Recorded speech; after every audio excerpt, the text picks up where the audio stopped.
बिल्कुल ठीक सुना आपने कि अभिजीत दीपके जेल जा सकते हैं, लेकिन क्या वजह है कि उनको जेल जाना पड़ेगा? तो वजह मैं आपको बता देता हूँ।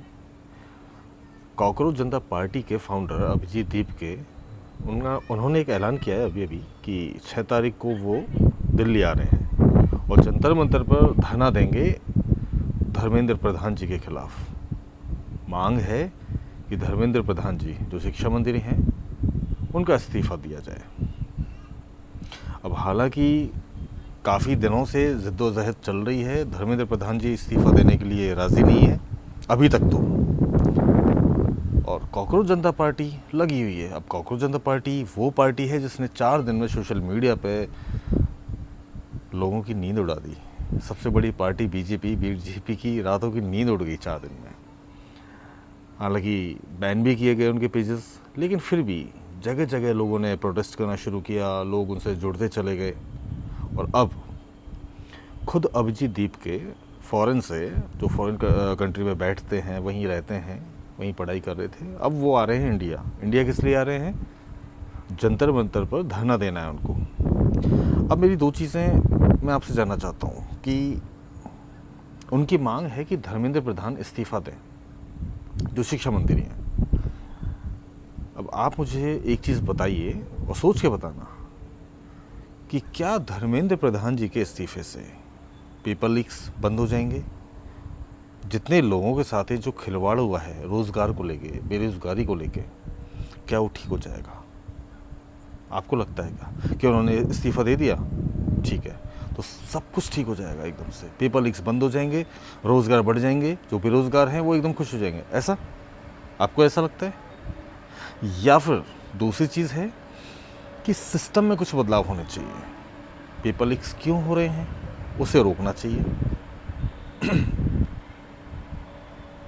क्या इसकी रणनीति होनी चाहिए कि सिस्टम कैसे बदला जाए? और सिस्टम अगर बदलना है तो देखो, आपको सबसे पहले खुद को जागरूक होना पड़ेगा, आपको खड़ा होना पड़ेगा, जागरूक होना पड़ेगा। ये 2 मेरी मेन चीज़ थी जो मुझे लगा कि आपसे शेयर करना चाहिए कि सिर्फ एक इस्तीफ़ा देने से अगर पेपर लीक्स बंद हो जाएं, रोज़गार बढ़ जाएं, बेरोज़गारी कम हो जाए तो ठीक है, बिल्कुल जायज़ मांग है उनकी। पेपर लीक्स के मामले में काफ़ी अव्यवस्थाएं फैली हुई हैं देश में और काफ़ी लोगों के साथ खिलवाड़ भी हुआ है। देखो, काफ़ी लोगों ने सुसाइड भी कर लिया है, ठीक है, मतलब ठीक नहीं है, तो ठीक ये है कि ऐसा नहीं होना चाहिए, इसके खिलाफ कुछ न कुछ कार्रवाई होनी चाहिए कि ऐसा क्यों हो रहा है लोगों के साथ, युवाओं के साथ, बेरोज़गार लोगों के साथ नहीं होना चाहिए। अब मैं अपनी उसी बात पर आता हूँ कि अभिजीत दीपके को जेल क्यों हो सकती है। 6 तारीख को वो धरना देने आ रहे हैं जंतर मंतर पर दिल्ली में, इंडिया आ रहे हैं वो। तो पहली चीज़ तो ये है कि 4 दिन में जिस पार्टी ने, जो सिर्फ एक सोशल मीडिया की पार्टी है, उसने रातों की नींद उड़ा दी पूरे देश की, पूरी बड़ी पार्टीज़ की, सबकी नींद हराम कर दी उसने।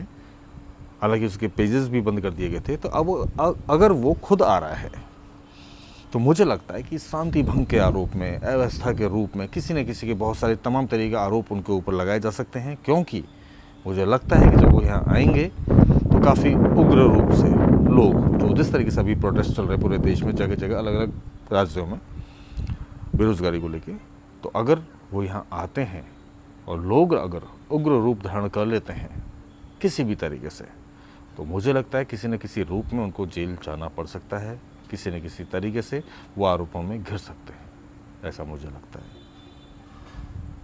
और बड़ी बात ये नहीं है कि वो जेल जाएंगे नहीं जाएंगे, बड़ी बात यह है कि इस्तीफ़ा ज़रूरी है या सिस्टम में बदलाव।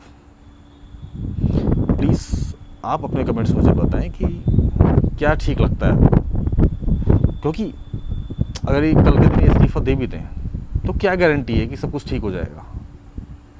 तो आपको क्या लगता है? प्लीज़ कमेंट सेक्शन में आइए, आपके जो भी विचार हैं कमेंट्स में ज़रूर लिखिए।